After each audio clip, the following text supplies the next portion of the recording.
Pertandingan tinju antara Jeffrey Nicol dengan El Rumi hanya berlangsung 38 detik. Nah, Jeffrey Nicol mengalami dislokasi pada bahu kanannya. Banyak yang bertanya-tanya, apa sih itu dislokasi dan bagaimana cara penanganannya yang benar?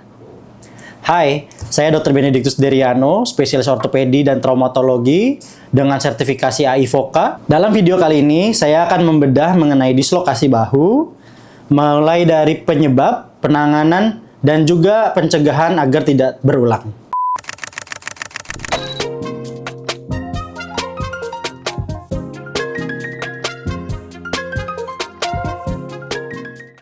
Rematch di GCC berakhir prematur. Jeffrey Nicol terkejut memegang bahu kanannya, lalu kalah TKO dari El Rumi.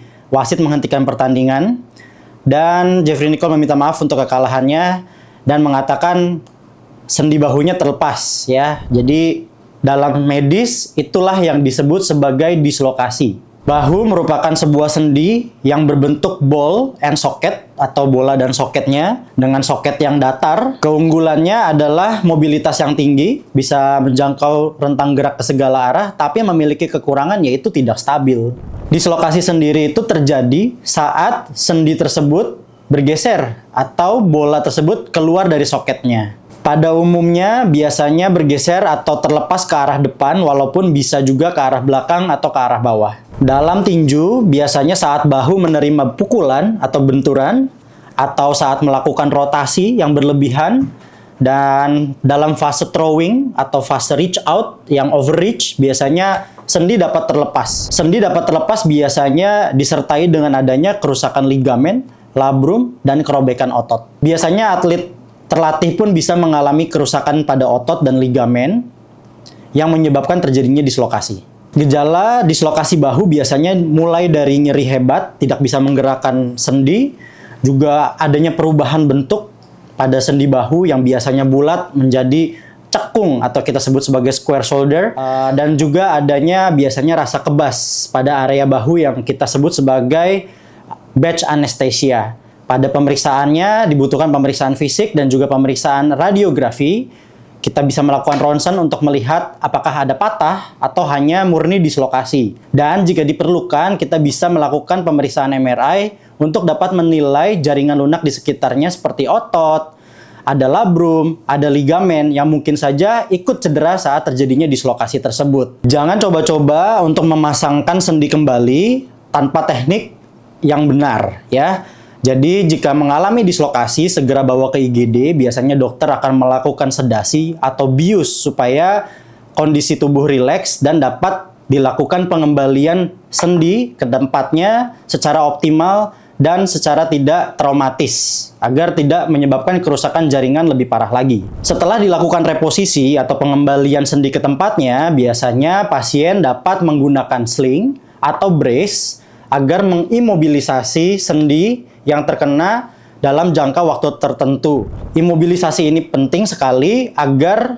mengurangi kejadian terjadinya dislokasi yang berulang. Dapat juga dilakukan kompres dan juga istirahat untuk mengurangi gejala yang terjadi. Setelah fase imobilisasi dalam beberapa minggu, biasanya diikuti dengan fase rehabilitasi.